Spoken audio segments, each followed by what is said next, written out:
Good morning. You're now listening to Kingston Community Radio, airing on FM 92.5 and AM 920, WGHQ, Kingston, New York. This programming is brought to you by our listeners and corporate underwriters who are interested in presenting local community radio. The opinions expressed on this program do not represent those of Pamel Broadcasting or Kingston Community Radio.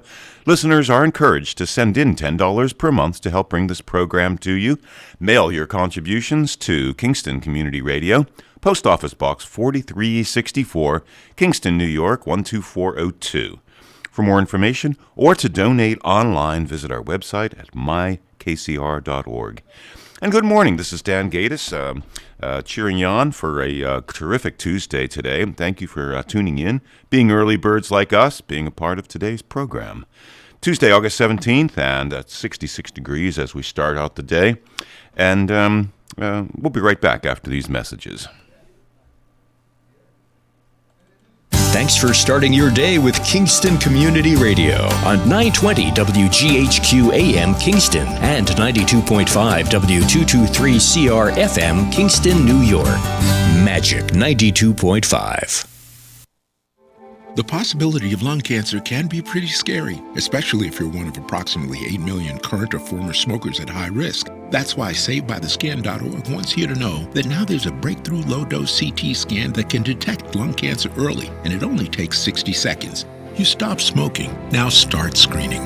For an easy quiz to see if you're eligible, visit SaveByTheScan.org. It could save your life.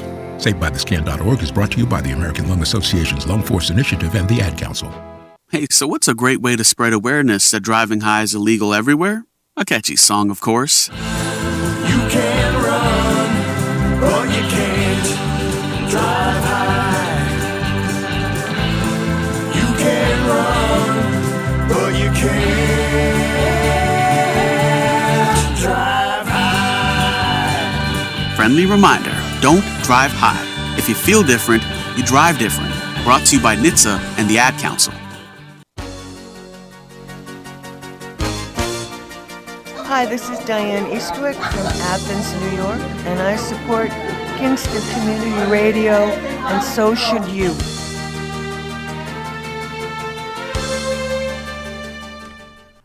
Thank you for listening to KCR, Kingston Community Radio, WGHQ 920 on your AM dial, 92.5 FM, and streaming online at mykcr.org. 331-9255 is our call-in number. 331-9255 is your call-in number. A little weather and forecast for Kingston and the surrounding areas. Considerable cloudiness today with occasional rain showers. A high of 77, 60% chance of rain. Variable clouds tonight with showers at times and perhaps a rumble or two of thunder. 53% chance of rain. We could say 50% chance of rain with a low of 68. And Wednesday's showers early, then scattered thunderstorms developing later in the day on Wednesday. A high near 80, 50% chance of rain on Wednesday. And Wednesday night, mostly cloudy with showers and a few thunderstorms. Low of 69, 50% chance of showers and thunderstorms Wednesday night. And let's get back to the on-air studio. Let's get to the on-air studio today for a terrific Tuesday startup. Good morning, folks.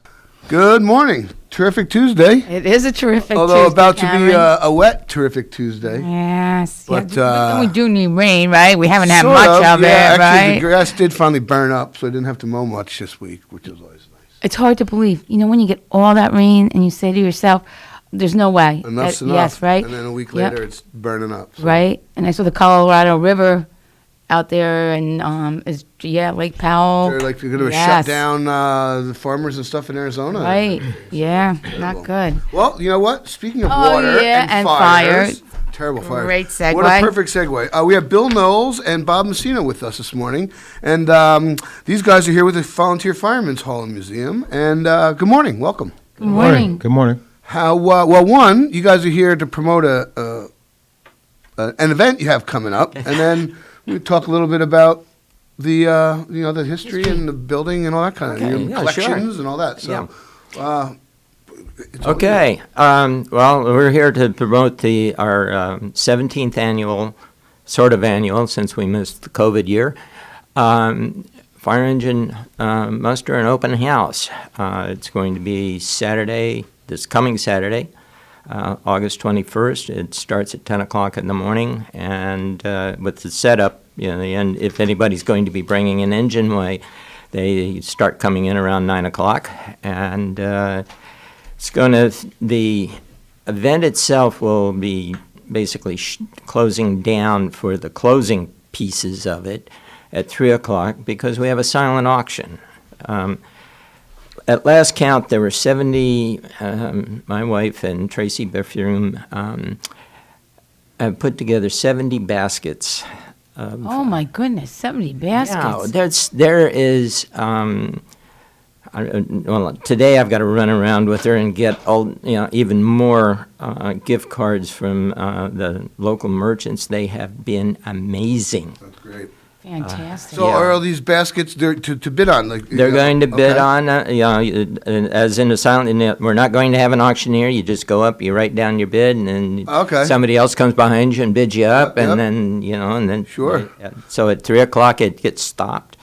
The highest bidder gets the basket, and we'll be closing that part of it out. There's going to be a little raffle for, they made up, I think 10 or 15, Bob? The pails for the kiddie pails. They're little raffles for a quarter apiece. Oh yeah. That's cute for the kids. And it's really popular. Well, that's perfect for kids. Yeah, right. And that's the big. I would imagine that's your biggest draw is, families. Oh no, that's a good segue, and that then I know you think of a museum and you think of it not really being kid friendly. We are. You are is right. So just before we get too far off course, so all these baskets, they'll be on display in the museum? Yes, they so will. Throughout the day, anyone can come in and stroll through. Through, bid on it. And then at 3 o'clock, boom, bids are sealed. And we start announcing the that's winners. cool. That's now, great. the other part is we have another raffle. We have two battery-powered child's fire engines right around. That's cool. And we had gotten one for the 2020 muster, which got canceled, and Tractor Supply donated us another one. So we have two raffles. Oh, that's cool. That's fantastic. That's great. Yeah. And so that's part of it. And then out on the street will be 30-odd trucks, fire engines, maybe a police car, if Joe Sinagra 30, wow. That's a lot. Because you close off the block between, Main and John? Yep. Yep. So I've been, I think the thing that scares me the most after all over each year is all of a sudden I have like 50 or 60 trucks and I don't know where to put them. Well, that's not a bad problem to have, though. Yeah. I mean, so, so these are all antiques. Is there an age requirement, or Well, they're not all. No, I learned early on that bring any of them, because over the years, Kingston Fire Department has brought in their ladder truck. They brought in the hazmat truck. Sometimes they bring in engine 2. So there's always. Modern equipment? Modern equipment. Ulster Hose brought in their tower truck a couple of years ago, put their big American flag on it. That was a sight. Yeah, that was. Those things are impressive. The engineering and a lot of the guys, they're privately owned fire trucks. I was going to say, so most of these are, other than current active Yes. vehicles, they're all privately owned, right? By lot of them hobbyists are, and yeah. collectors or Yep. aficionados, whatever. How far and wide do people come from to bring in trucks? We had a guy from our last, our last muster from Ticonderoga. Oh wow, that's cool. Yeah. Yeah, that's amazing.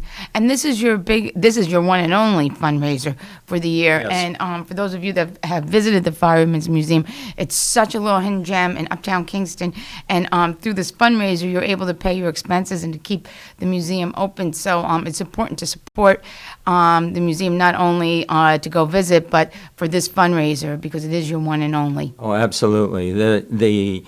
Our operating funds, well, the city owns the building and they're still paying the electric and the utilities. We still have things like telephone and Wi-Fi and all the insurances. Liability insurance is Yeah, I'm sure for a ain't public cheap. for a public place. I'm sure. Yeah. So, yeah. And you have to protect what's inside too. Oh, yeah. For insurance wise, Yes. So So, and then we have a project going on right now. We have a statue of the first chief of the Kingston Fire Department. Oh, and who was that? Chief Weber. Okay. Now, our statue is really the model for his monument that is on his grave down at Montrepose. And if you go into Montrepose, you go in the main entrance and you see this big white statue that's sitting on a grave of a fireman. That's Chief Weber. And what year was he chief? For years. On the spot. Yeah, you're putting me on the spot because that one I happen. No, it's no. Like 1800s. Yeah, it was the late 1800s, early 1900s. And the statue that we have it needs restoration. And, what was it, like 13,000, Bob? Something like that, yeah. It's expensive. Oh, it It's is. expensive. And Is it that on was, display currently? yeah, it's on display currently. We just, Okay. we haven't, we have a person down in Long Island that will do the restoration. But of that 13,000, probably 6,500 of it is transportation. Sure. Yeah. Okay. You have to be really careful with something like that. Yeah. It'll be like that. No arms or Yeah, right. The Michelangelo things in the museum. Yeah. No Right. arms. Yeah. And where is the statue going to be placed? It's stay- where it is now. It's going to stay. When we get it redone, it will be right back where he's been for Inside. inside. Oh, okay. Huh. Yeah, Yeah, he's inside. he's Is it life inside. size? If it is, he's a small person. Oh, okay. Okay. Yeah. But it's probably 3/4 or more. That's good. Yeah, I they're- don't. yeah, I've three-quarters been in the hall several times. And I don't recall seeing that. Yeah, well, if you go into the meeting room, the parlor room, the meeting room, it's upstairs. Upstairs, all the way forward, and it's on the left-hand side. And it's when you look at it, it's like, whoa, this is an amazing piece of work. You hate to see it just sort of Oh, crumbling absolutely. apart. Yeah, definitely. So, to our listeners, we're on the air with Bill Knowles and Bob Messina from the Kingston Volunteer Firemen's Hall and Museum. And just a quick plug: this Saturday is the muster, and it probably runs concurrently. What's the times of the muster for the public? Okay, the muster starts at 10 a.m. and the ending of the silent auction and the drawings of the raffles will begin at 3, and the whole thing is over by 4. And at 4 o'clock, the exhibitors will proceed lights and sirens to the Elks Lodge for a reception. And in some ways, that's one of the more popular parts of the event, day, right? Of the day. People come out and you get people standing on the street. Oh wow, a parade! Yeah. It's got to look So- pretty cool. The different kinds of lights and sounds, the different sirens. It's fantastic. I mean, I get to drive the trucks a lot, on different functions, and that's the best when you get everybody just waving at you. Kids, yeah. I mean, I think I'll ring the bell, and it just everybody's waving at you because, I mean, the one truck is our our oldest truck is 1934 Sanford. Oh, yes. I mean, it still runs Yeah. like a top. Yeah, that's you know, cool. and the other one's a 56 American LaFrance. And just when you're driving them, it's just people looking at you, waving, everybody's taking pictures. It's nostalgic. Oh, yeah, you know, it's from, great. you know, people that are older, you know, they remember them, you know, and Oh, yeah. Well, I remember the 56 LaFrance. and that was a Kingston vehicle. That was a Yes. Kingston. Oh, wow, yeah, that's that was cool. that. The one that's in the museum is Kingston's from own. So that's even Kingston's from cooler. Union Hose downtown on wow. East Union Street, and Kingston had a twin that was at Excelsior Hose, which was my fire company when I joined back in the dim times. It was the late 60s, early 70s. And I drove that The twin. for a number of years. So yeah, it's I get in and it's like, oh wow, I remember these days. Memories, right? What route do you take? So if people want to come out, it'll be at 4:00. You'll be leaving, going to the Elks. So do you go down Wall Street, or how do you go? No, we'll be going Main Street to Washington Avenue to Hurley Avenue, and then To the Elks. That's cool. Okay, Yeah, so so Maine, anybody who yeah. wants to come out and watch. Maine or Washington would be Yeah. the best bet. Yeah, Yeah. parking Yes. and. Oh, yeah, everything, definitely. And that'll be at 4:00 on Saturday. yeah, it'll That's start cool. shortly after 4. Yeah, well, there's gonna be a lot of people uptown. If it's anything like the last several a few weekends, there's weeks, a lot yeah. of people uptown. Oh yeah, Very that'll- busy up there. It's it been is. jumping Yeah. up there. Do you guys work in the museum like on weekends? Have you noticed an uptick of business over the last couple of years, or Well, this last year, not so last much, year, but- yeah. This year is, well, how much, I know you've been there when it's been. Yeah, I mean, I average sometimes we have split. We have guys that come in the morning and then in Oh, yeah, the long afternoon. day. I mean, I average sometimes 20 people, That's great. We have guys that even, one day we had 60 people came through at one time. Yeah. That's cool. So it varies, but, and we get a lot of people from I get people from Kansas City. I had a couple one weekend from Manchester, England, yes. Yeah, that's you cool. get, Yeah. Do you have a little logbook, little sign? Yes, we Oh, do. That's cool. Yes, we I do. seem to flip through every once in a Yes, while. we do. Yeah. A lot of people from down in Brooklyn and the Manhattan area, yeah. but we get a lot of people from all over, and it's interesting. It really is. Yeah, absolutely. I mean, I So- wouldn't doubt if people, particularly this. I mean, if this is broadcast or advertised, your muster, I'm sure there's people that are fans or themselves coming just for this. So Prior to COVID, we had one of the musters. There was a family came in, a couple of kids, and they had their little fireman's hats and like that. They were from Brazil. really, Yeah, you- They shocked had amount of people come to visit you. they had Yes. come back especially to see the muster. timed their vacation for the that's muster. Yeah, that's great, cool. yes. That's really neat. So if somebody walks into the museum, what are they going to see? So they come into the front door, and on the ground level, you have your trucks. And can we talk a little bit about the exhibits and what's in the museum itself? Yeah, pretty much our ground floor. We have our two old antique fire apparatus. We have a few parade wagons. We have a hand pumper. 1845. 1845, yeah, 1845 hand pumper. And then all around we have different exhibits, uniforms, old caps and badges, a lot of fire extinguishers, of just a bunch of different, a lot of pictures, of different fires that went on in Kingston. There's one picture that I always just blows my mind of the Kingston Hospital in 1926. It's just you look at it and go, wow. Like a house. It like a house. building. It looked like someone's house. Yeah. It you wasn't know? like a. And you just look at it and go, wow, that's what it was in 1926. Now, I think one of the coolest things you have is the big. I was looking for the name of it. The scoreboard type thing, the mechanical. The run board, the running. That would light up or not. Not light, but yeah, indicators of the Right. different call boxes. There's an alarm system that goes with that with the big board, and there were red alarm boxes that were out on the streets.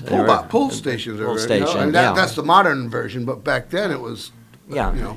Well, in the actual development of those happened in the late 1870s. So they, in the bigger metropolitan areas, they started bringing them out. We have some things that kind of indicates that Kingston started having one in the early 1900s. So, And they were hooked up to the telegraph wires, right?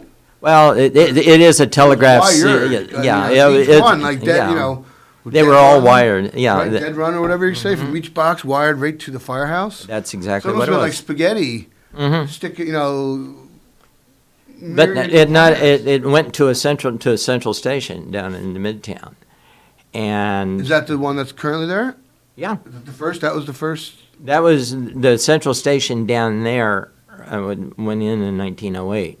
So the Right, okay, yeah, the one by the high school there. Or, Yeah. On O'Reilly. perpendicular to O'Reilly Street. O'Reilly, yeah. O'Reilly. Yep. Oh, okay. So everything would have been wired into that? All the call boxes? Oh, my gosh. All of them would have been wired there and then turned around and wired back out to all of the fire Other stations. stations.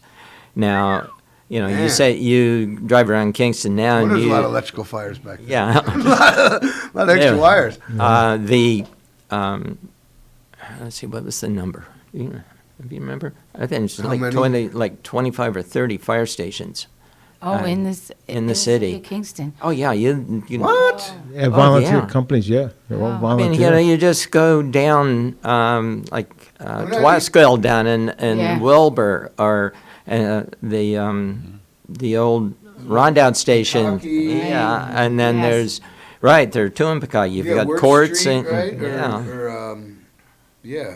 Rapid Hose, Excelsior. Rapid Hose, yeah, Excelsior. That's now that's a real estate building now. Yeah. President's Place over there, or whatever it is. Yeah, wow. Yeah. But there's only one left. I think it's Courts. Courts That's is the the one only, down. only volunteer right. one left. That's the only So volunteer. you one. have Where 30. is that one? On your way down to the Kingston Point. On Delaware Avenue. On Delaware Avenue, really? correct. That seems to me like the smallest. It's just like a one bay.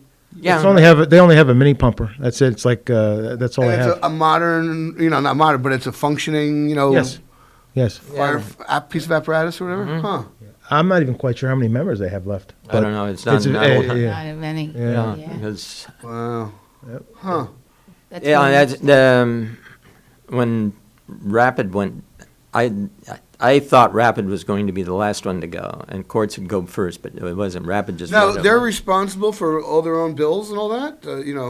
Um, I mean, by now, the building's probably Yeah. bought and paid for, right? So, Yeah. but taxes, utilities, insurance on the vehicle, gear, their own turn. the city bought owned most of the buildings. Now, having said that, some of the buildings like Wicks off of Foxhall was owned by the company. It was. I'm not sure about Courts, but I do because Courts was literally built by Courts. Well, his house is right Right, there. yeah, Probably yeah. self-serving to a degree, but hey, who cares? Right, Well, yeah. Not any fire, His employees talked him into getting a fire engine because he needed it at the brickyard. And Oh, yeah, then yeah. after a while, they said, "Well, why don't you build it?" And they built the firehouse, and they moved the fire engine off, and then they started taking calls on the on the streets. That's neat. Yes. Hi, yes, Bill, Bob, I have a question in regard to Connolly. I live down in the Rondout, and every day at 12 noon, except for Sunday, you get a nice siren.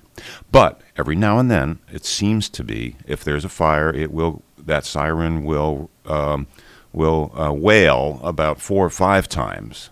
Is there a code to how many times it wails to alert the firefighters? Is that still an active practice? For most, yes. I'm actually a member of Spring Lake, and we actually there is. I do not believe there's a code, but it does. It does ring more. Most firehouses sometimes they go off like at noon, like to tell you it's noontime. Yeah. But I'm not sure of the code, but I know it goes out off a lot more when we do have a call. No, historically, I think it did. Like in, New York City, it rang out code, yeah. Yeah, the when you had the alarm boxes like that, each box had a let me call it an address. It had a code on it, a number on it. And that's why it was like telegraph, because you just clicked out the number of the dots, and it went back, and it was thrown out to the fire companies. And in some case, it was the appropriate fire companies that were supposed to respond. Right. And so then you get, each fire company had a ticker tape, just, like the, okay. Yes. And you read the ticker tape. And, at the same time, the horns that were on to call us in would go off, and there would be that number. And literally when I was active, I'd wake up in the night to the horn and listen to the number, and in some cases I might know which one, I got to get going, or no, I can turn over and go back to sleep. Yeah. Now, didn't historically fire companies, I've heard about like New York City, they were almost like competition. If you didn't pay, they wouldn't put out your fire, or yeah, they would fight over territory. That was sort of how insurance companies got started. You paid the fire company a certain amount of money, and they'd come protect your house. Then the legal racket. Think about the insurance that you pay. But it's devastating. The most devastating thing, well, even today, is fire in a home. In your home. It's growing up, I had the sad fortune of knowing some friends whose families experienced fire. You did too, guys, girls. Their house burned down. Yeah. Everything, I just couldn't imagine all the stuff that's in your home gone, and then your home itself gone. Devastating. So, and then thatched roofs, built. Chicago, New York, every city's burned. Rome burned. It was probably something that we can't even imagine having to worry about. Right. No. Fire. Literally everyone. Like the fire at night, spark goes up the chimney and lands on your neighbor's house. And the wildfires now. The wildfire. Absolutely. That's for sure. That's crazy. So we've lost a really good friend. About 3 minutes left. We've lost a really good friend of the Fireman's Museum this past weekend. Yes, and Bernie Matthews. And condolences to his family. But Bernie was very active with the Fireman's Museum. You could always find him there on a weekend, and just a great person all the way around. I remember when he was up at Coleman, and he was the financial manager up there. But so we do offer our condolences to him and his family. And I'm sure you guys have plenty of stories about Bernie. Oh, yeah. When I first joined the museum, Bernie's cousin Ron was a brother-in-law to a friend of ours, and our friend was having his 55th birthday at a gun club.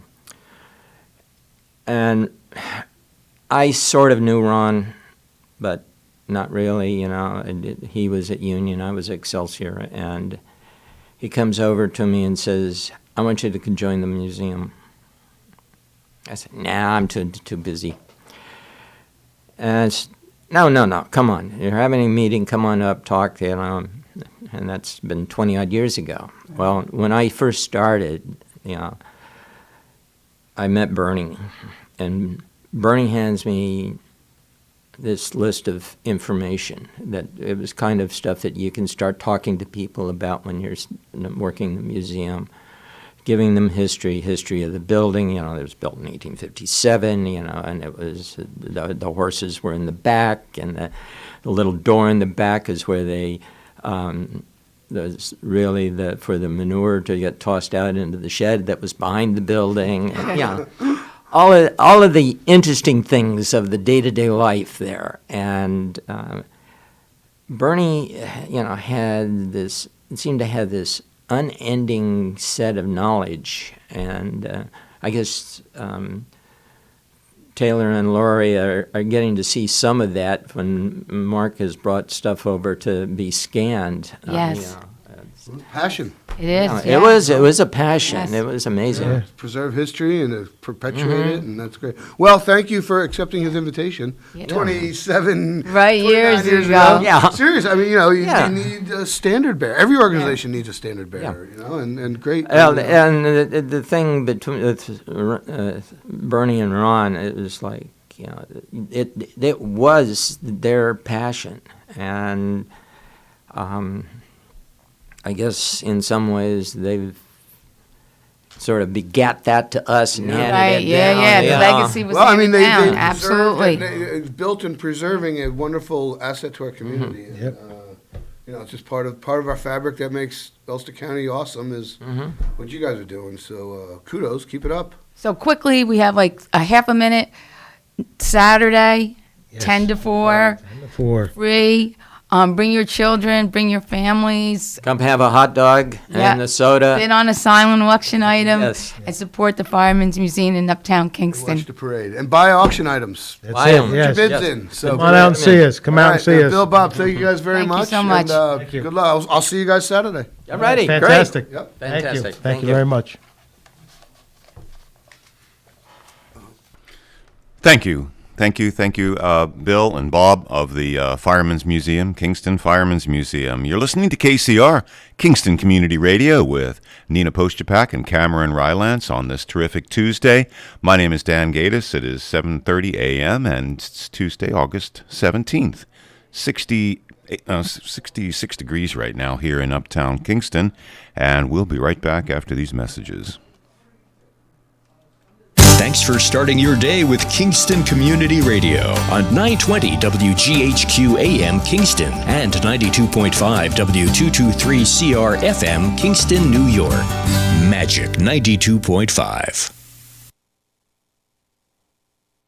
If you came across someone struggling with hunger, how would you recognize them? By their clothes, their age, the way they speak? Would you notice a 16-year-old boy who got his first job? Not for extra spending money, but to help feed his little sisters? Or a mother who's in between jobs and sometimes goes to bed hungry so her kids can have dinner? Or a 14-year-old girl who signs up to every after-school activity not to make friends, but just to get something to eat? Or a retiree who fell ill and had to choose between getting medicine or groceries. I am the 1 in 8 Americans who struggle with hunger. People you pass by every day but never knew were hungry. I am hunger in America. Hunger can be hard to recognize. Learn why at IamHungerInAmerica.org. Brought to you by Feeding America, 200 Food Banks Strong, and the Ad Council.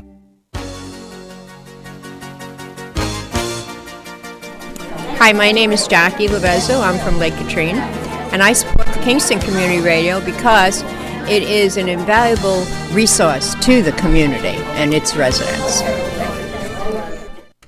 Thank you for being with us here at KCR, Kingston Community Radio, AM 920 and 92.5 FM. This upcoming portion of Kingston Community Radio is being brought to you by Mid-Hudson Valley Federal Credit Union, 1099 Morton Boulevard in Kingston, their main office.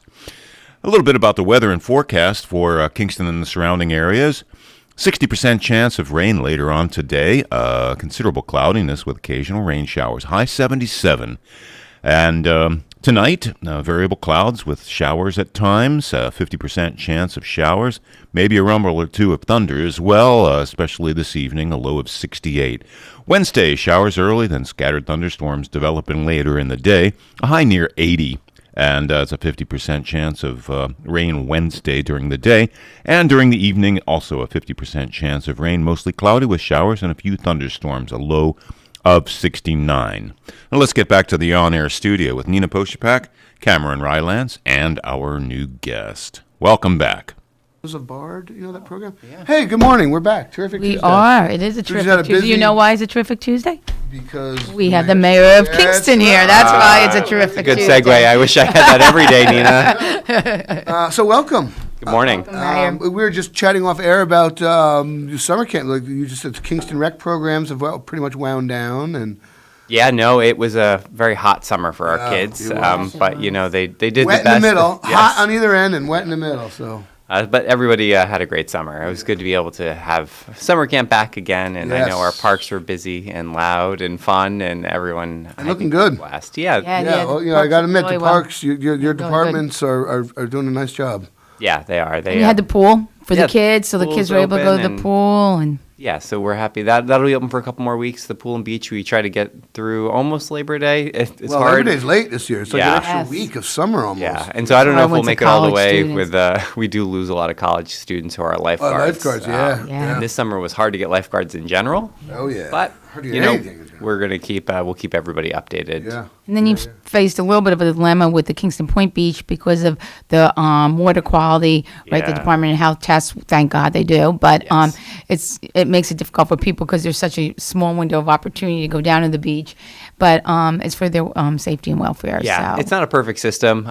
You know, the Hudson's a big river. You know, what happens upstream affects us downstream, and vice versa. Agricultural runoff, Yeah. and it's the rain. It just flushes everything. Yeah, and there isn't. We don't. The health department doesn't test every day, and so when they do test, it's it takes a couple of days to get the test results back in, and so it just takes it's a process. But in general, we're happy to be able to have it open as much as we do. We're one of the only swimming beaches left in Ulster County on the river. I think we're the only one in Ulster County on the river, and so it's just one of those things where it's just great to be able to get the kids though out and about, and they have a lot of fun. Oh, and it's so popular. I've been down there to walk the rail trail, and I can't believe the amount of people that are down there with their families and their kids. Well, when so, the soccer field's up and running and the playground, when everything's finished, the Right. parking is completed, it's going to get busier. Yeah, it's going to be great. We're excited. That project's really coming together really well.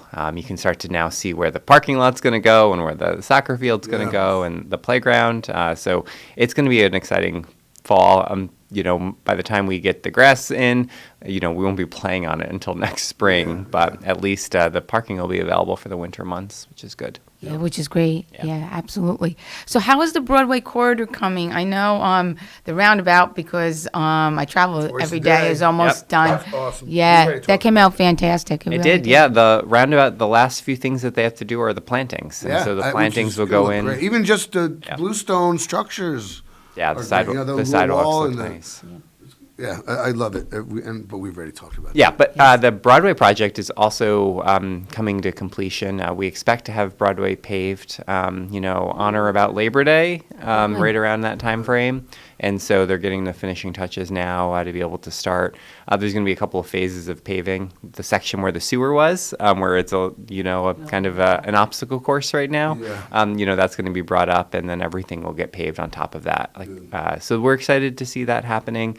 There's a lot of work happening at Pine Grove and Grand, so that whole intersection has now completely changed. I got to get down there. I haven't been there yet. Yeah, and so that work will continue to just before Thanksgiving, and then we will be done with that part of our infrastructure upgrade on Broadway. So it's been It was a lot. a lot. It's a Yes, lot. absolutely. And all at the same time, the Midtown Linear Park is being put in. The Elmendorf Street Bridge is starting construction any day now. Oh, okay. I thought that was scrapped for the year because of the high bids, or We did get high bids, but we ended up, going back to the council and getting the extra 190,000 Oh, okay, good. or so. So what's the time frame when that open? Snowfall. That's our goal. Oh, okay, this fall. Our goal is By to get it winter, done or by by- winter, yeah. by at least Okay. by the end of December. That's our yeah, goal. yeah. So That's cool. Yeah, so Good. that'll help reconnect the neighborhood Yeah, again. yeah. It's been open to pedestrians, but it's a pretty popular vehicular route. Yeah. Yes, it is, So it is. we want to be able to make sure that that's back to normal. So it's all going to look great. We just actually did the plantings on Broadway on the UPAC side. Just this last week. So you'll see more of the plants actually get in the ground in the kind of the heart of the Midtown section there. Sometimes it's difficult when you do everything at once, which is what happened through no fault of anyone's. It's just scheduling. Yeah. But it'll be nice because when it's completed, it'll all be done at once also, which will really add to, the city, and especially when people coming into the city of Kingston with the art, with the roundabout there and so forth, and then going down Broadway.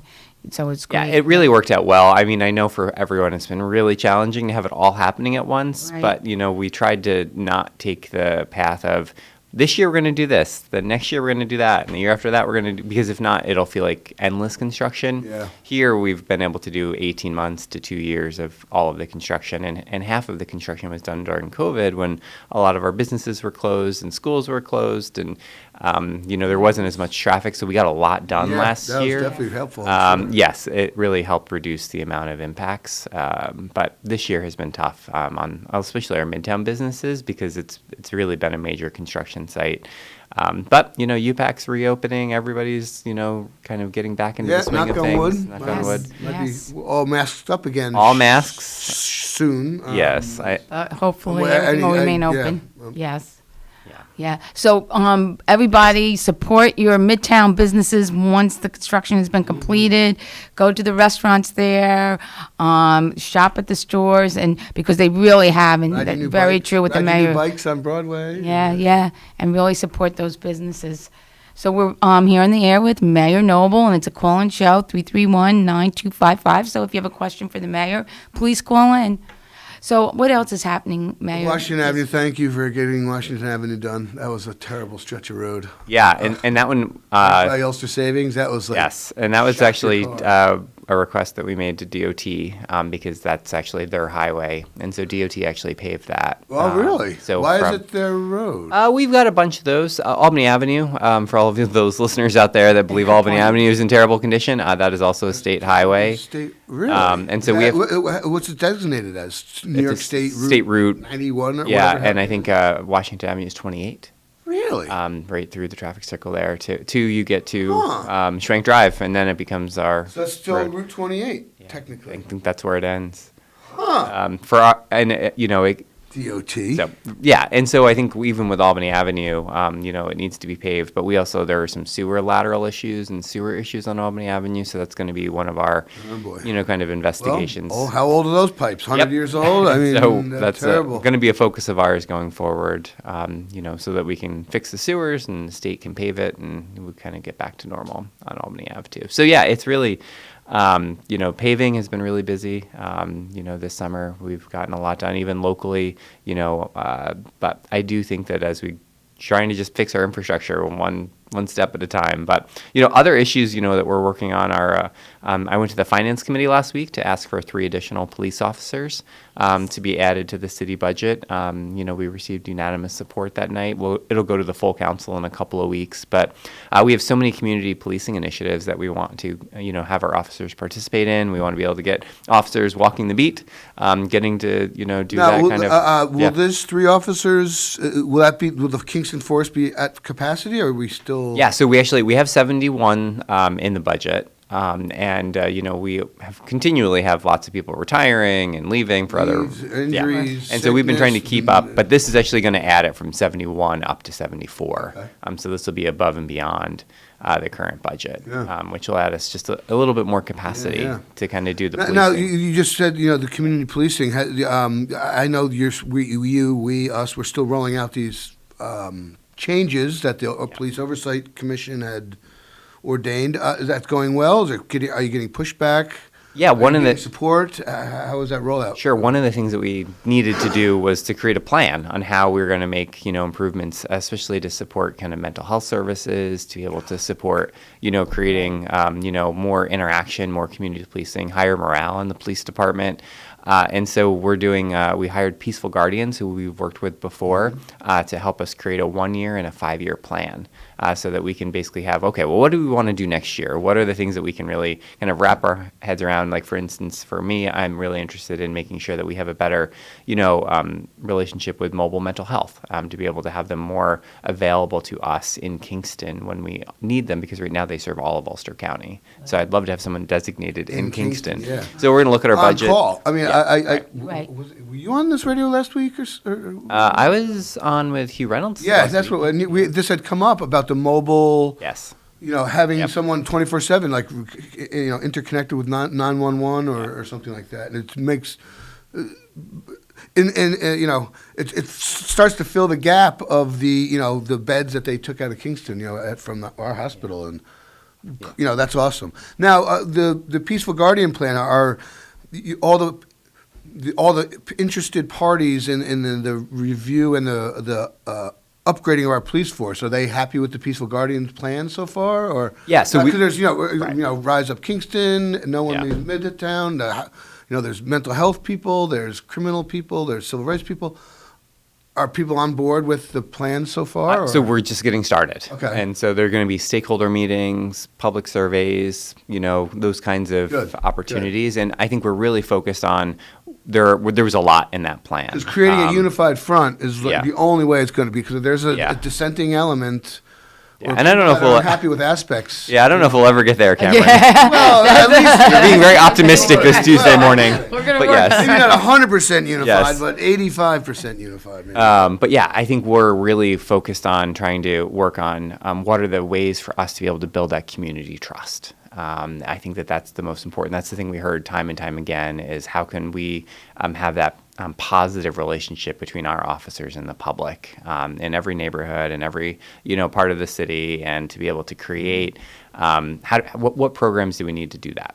So we have some of our own ideas. We've tried to get people out of their cars more, our police officers walking. We try to have more community events. But there are, I think, other ways that we'll be able to investigate through this process. And so it'll be really interesting to see how that all turns out. But I do think that there are, like you said, there's a lot of other initiatives that we'll be able to work on. Yeah. I think we all agree that we want better mental health services. Both we want more inpatient mental health services in Ulster County, but we also need more of that immediate crisis counseling. Our officers receive really great, wonderful training, and they do their best to be able to, literally walk people, back from the ledge. Yeah. Sure.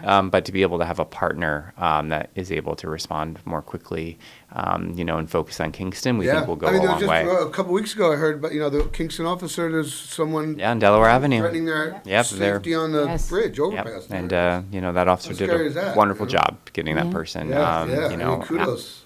How scary would that be? Jesus. And I see it passed the Common Council, I believe, for the cameras throughout the city, which, again, is important for confidence in law enforcement, and for law enforcement to be able to, in times of crisis, be able to solve some of these things that are occurring within the city. It's important on both levels.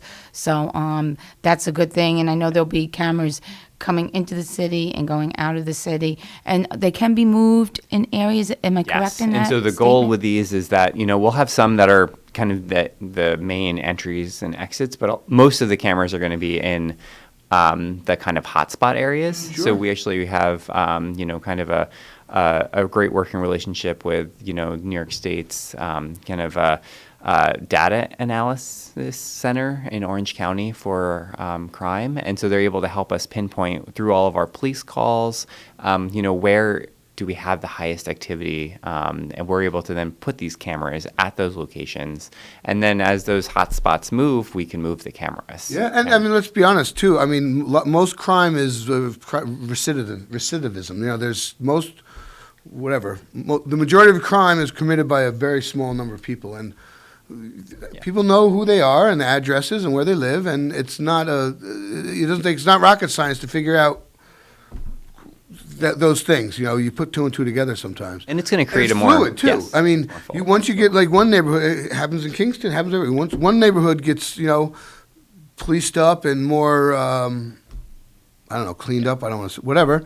The drug dealers find a new place because of demand. The demand is always going to be there. That's the sad part, which feeds back into the mental health issue. It's supply and demand. Sadly, the suppliers are not nice people, associated with gangs often. But the worst part is the demand is always there, and that's, they have to be both addressed. You can't, put out the fire while you're lighting another one or whatever, so. Yeah, and that's why I think, cameras is it's one of the tools, right? It's not the answer. More police officers aren't the answer themselves. It helps. It's a part of the tool. Parts of the pie, and, so is having access to housing, access to a job, access to, food security. These are all areas that, we've really been very, lucky here in Kingston that we've been able to have some, major movement in all of those areas, thanks to a variety of nonprofits and government and the county. Like, we all are kind of partnering together to be able to work on some of those major initiatives. And so I think that's, and I think that's what sets Kingston and Ulster County aside from some of the other communities that, still struggle, in the Hudson Valley and in the rest of New York State. Well, I was surprised to see the food collaboration that was created during the pandemic is still in existence. They just appointed 2 new people and I thought that was a wonderful thing because during the pandemic, it rose because of the pandemic and the need during the pandemic, and for that to sustain itself, now that things have, started to come back to normal a little bit, it's really great to see that these individuals are still working hard to keep that going at this time. Yeah, I did. Sad thing. I think that those problems existed before the pandemic. Pandemic made them more visible and in the forefront, and shocked me, eye opener, and that's why it's continuing. It's food security. Yeah, and I think it just brought together a variety of our partners that were all kind of dabbling in this work.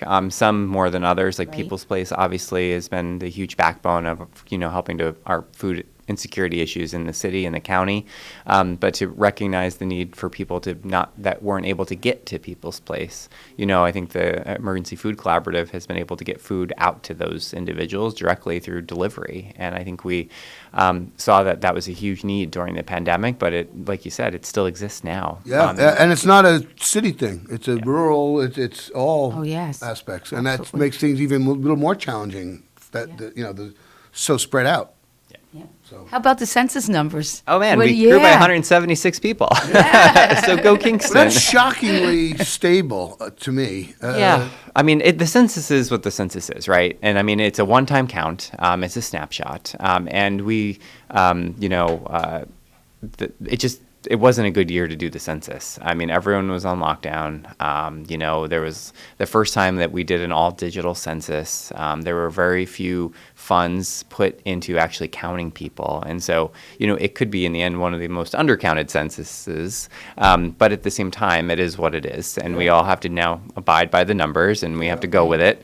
And hopefully in 10 years from now, it'll be done better. But for now, this is what it is. Yeah. But I do think it reflects that, and at least my comments to the press when they asked, is that, we really have added housing units. And for us, that's the biggest thing. If you think over the last 10 years, we added the Lace Mill, which used to be just an abandoned factory. We added Energy Square that opened last summer just in time for the census right? We added Hurley Commons, if you think about that way back when, but, that new apartment complex on Hurley Avenue. Yeah. And I think the second addition down in Orchard Hills, we added on the right side of the road in the last decade. And so going down O'Reilly Street, just past Costco, on the right there. And so those are some those are actual apartments. And so when the census, they do everything basically by apartments, you generally find more people, where not all and not other parts of Ulster County have not grown the amount of housing that we have. So it was just interesting to see those numbers. Yeah, I mean, outside of the city of Kingston, it's probably always single family, I would imagine. No one's building multifamily dwellings in Rochester or Wawarsing, so. Yeah. Yeah, so I think that, it's good for Kingston, though. I mean, a lot of our federal aid, our community development block grant numbers, for us to grow is definitely better than for us to shrink. Oh, yeah. Absolutely. And some of the numbers in, Rust Belt states, and it's oh, my goodness. But Detroit, lots of people leave. Yeah, so since 2000, we've finally cracked the 24,000 mark, as an official population in the city of Kingston. And I haven't gone further back to see, when we were last above 24,000, whether it was 1990 or 1980. I'll have to go back and look. But it's interesting to just see. I mean, Nina, the city used to be much larger way back when. Sure. I think at some point we were at 30,000-ish people. Yeah. And, just even the village of Roundout and, was much larger than, we all are today. But it's, we've kind of, changed in time. And I think that next year is a 150-year anniversary of both not only our building, City Hall being built, but also the coming together, I think, of all three of our communities, or all two of, three, I guess. Yeah, three, really,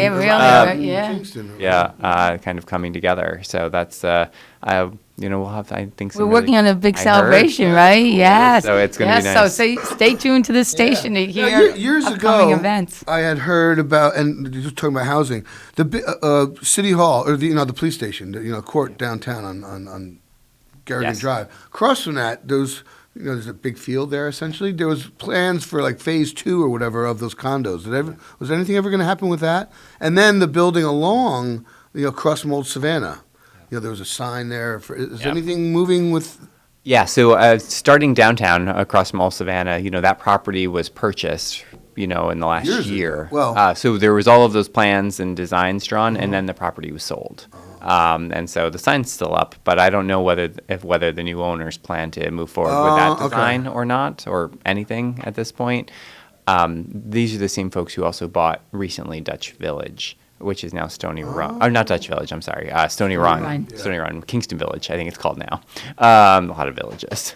And so that is, so they're the same people. So they're about 1 year into their ownership of both of those properties. And then, there were plans, a long time ago. Those have not developed. Yeah. But it is, I think at some point will be developed.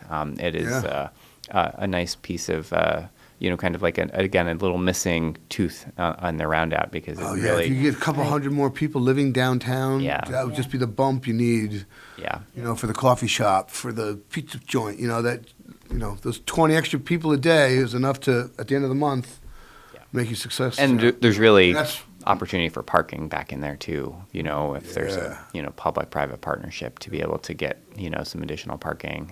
The Soapbox Derby was great this weekend. I saw pictures. I was so happy to see so many turnout. people coming downtown. The photo in the paper looked like Yes, a pack. there was a great crowd. I was cooking for the Shriners that day. Yeah. So I wanted to go, but... Yeah, did I win? No. But I do think that it's nice to be able to see the arts community coming back together, to be able to kind of go ahead and create, just that vibrancy again. And, everybody did a great job. Yep. And Yes, and today in the paper, they had that the Hooli will be back. Yeah, we're Labor Day weekend. Yes, yeah. This year? This year. Yeah. Oh, wow. There will be a That's Hooli. around the corner. Yeah. Yes. And Italian Festival's going forward, right? Italian Festival. Sunday, Positive Thursday? Festival. Unfortunately, I'm going to miss that. There's a lot going on. Nature Center, we're even doing at the Forte Nature Center, we're even doing Touch a Truck. That's going to be our kind of adaptation of our traditional fall festival. Yeah. When is that? It's October 2nd, I think. Okay, the week before Columbus Day this year. That's hugely popular. Kids Yeah. just love that. And yes. Yeah, there you go, Cameron. Yeah, so it'll be a great fundraiser for the Nature Center, and again, it's more of a doable event for us during kind of COVID times. So good, safer for the kids. Yeah. So. Yeah. It's nice. It's nice to see everything come around again. And they're using for the Hooli the new stage that the city has, which is great. Yeah, we had our trial run this past week. Oh, did you? We used it at the Celebration of Arts. We actually set it up in Barman Park, and it worked fantastic. Did and it? was Great. wonderful. Yeah, we actually this grant for your listeners. We got a grant from Kevin Cahill, Assemblyman Kevin Cahill, and Radio Kingston contributed as well. And we have a really beautiful setup, and I think folks will really love the stage. And to be able to have this has already saved so many nonprofits the amount that they would normally have to use to rent a stage, and so now it's owned, and Parks DPW drops it off, Parks and Rec staff help set it up, and it's a really great collaborative. No, you just mentioned Barman Park. Any upcoming improvements scheduled for Barman Park? Oh, so Barman actually just got a brand new playground, and they actually and it was one of our first new pour-in-place safety surfaces. And so this is a project. I'm gonna walk over there. And check Yeah, it out. it's very bouncy, so you can have a kid fall a couple feet off of a slide, and they kind of just bounce off the ground. And it's permeable too, right? Yes. It's drains and And so that's and so this year we put that in at Barman Park and Raquel Knox. We completely renovated Raquel Knox Park, which hadn't been really. It was closed actually because of how terrible of condition it was. So we took out the whole playground, rebuilt it, and then put the safety surface. So not only is it safer than wood chips, it also provides people who in wheelchairs the ability to kind of roll right on. Yes. So it really creates and I think our goal in the Parks Department is to be able to do this eventually in all of our parks. Under the And for playgrounds, carriages and Yes, things too yeah. for young moms. Yeah, Yeah, that's yeah. great. That's Yeah, fantastic. little kids, seniors, everybody, yeah. Right? Yeah. And you don't have to worry about either bringing wood chips or rubber mulch or, back Every home with year. you Yeah. in your This is kids' true. shoes, right? Absolutely. Yeah, so lots going on in all of our departments, but, our staff have really done a great job. And, through all of the last couple of years, it's been tough. Not easy. But we're excited going into the budget this year, and it's going to be just a exciting 2022, I think. Yeah, it's hard to believe that we're already through the summer and looking into the fall. Yeah, budget time and we'll have a new governor. So yes, and we'll have a new That's right. governor. That'll Yeah. be interesting also. First female, which is which is fantastic. And Governor Hochul loves Kingston. She's visited many times. Yeah. And, we are excited to work with her for the next year and a half. Yeah. So. It'll be great. Well, thank you so much, Mayor. Yeah, we it's great appreciate seeing your both of coming in you. as always. Keep up the good work. Yes, and we'll see you next month. See you in a month, I guess. All right. Yeah. All right, Dan, take it away. Thank you, Steve Noble, and you are listening to KCR Kingston Community Radio, and this is a terrific Tuesday with Nina Postupack and Cameron Rylance, and of course, a major thanks to Mayor Steve Noble for coming in. It's Tuesday, August 17th, and it's 67 degrees here in Uptown Kingston, and we'll be right back after these messages. By the way, this last portion of Kingston Community Radio was brought to you by Mid-Hudson Valley Federal Credit Union, 1099 Morton Boulevard in Kingston. We'll be right back. Thanks for starting your day with Kingston Community Radio on 920 WGHQ AM Kingston and 92.5 W223CR FM Kingston, New York. Magic 92.5. Moms, we don't know how you do it all, but you do. You are part teacher, counselor, chef, and doctor. All rock star. Being a mom today is complicated and sometimes unpredictable, but it's those precious moments that make your journey together crazy and wonderful. At the American Heart Association, we know your family is why. That's why we're here for you, to make sure more of those moments happen, to make sure a healthier, longer life is possible for you and your family. We're impacting laws that help shape healthier communities, but we can't do it without you. Moms are at the heart of change. So here's to you, Mom. Here's to impacting the health of our future. Moms United can make real change. Start by visiting lifeiswhy.org/moms. The American Heart Association and the American Stroke Association. Life is why.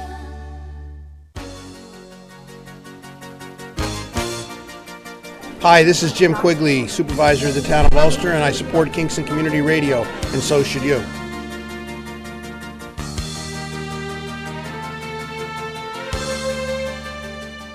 Thank you for being with us here on a terrific Tuesday at Kingston Community Radio, AM 920, 92.5 FM, and streaming online at mykcr.org. 67 degrees on this Tuesday, August 17th. Kingston Community Radio is talk radio, and please call in. Your number is 331-9255. A little weather and forecast for Kingston and the surrounding areas. Pretty cloudy today with occasional rain showers, 60% chance of rain showers, high of 77. And tonight, variable clouds with showers at times and perhaps a rumble or two of thunder, especially in the evening, a low of 68. 50% chance of rain for tonight. And Wednesday, showers early, then scattered thunderstorms developing later in the day, high near 80. And Wednesday night, mostly cloudy with showers and a few thunderstorms, a low of 69. And a 50% chance of thunderstorms for tonight. For Wednesday night, sorry. And Thursday, overcast with rain showers at times, still a 50% chance of rain, and a high of 76 for Thursday. And Thursday night, pretty cloudy with occasional rain showers, a low of 67, 40% chance of rain, even on Thursday. So let's get back to the on-air studio with Nina Postupack, Cameron Rylance, and our new guests. Welcome back. And we are back with another full studio. Boy, we've had a revolving door. We have, but it's so this nice to have so morning. many all visitors these guests on our show today. And yeah. So door open, you don't know who's coming in. That's right. Well, we knew you were coming in, but you brought a guest. So Bill Forte, you're here in your monthly slot. And so why don't you introduce your guest? Well, he's not a guest. He's vice chairman of the Kingston Veterans Association. I couldn't remember his title. That's Bill Bitner. He's past commander of American Legion Post 150 here in Kingston, and he's one of the handful of people in our veterans community that makes things happen. And that's the that truth. we can That's rely absolutely on. right. Absolutely. I've had a lot of help with the banners in Kingston, but nobody helped as much as Bill has. Well, Bill, that's some introduction, let me tell you. So in other words, he's making you climb the ladder. Bill's holding the ladder, and well, actually, not really. I hold the ladder because I'm the oldest one. That's great. We worked up a system. We have a snake stick. You know what they are? With the loop on the end of it.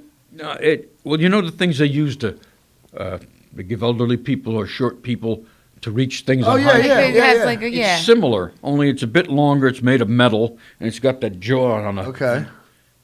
Bill picks up the impact wrench and stuff, hands it up to me with it. That works well. Nice. Oh, yeah, absolutely. We got a system. We've got a system. Well, you've done it, a couple hundred times, right? Oh, yeah. Yeah, so there you go. Great. How many years have you worked together? How many years have you... 2014 we started. Okay.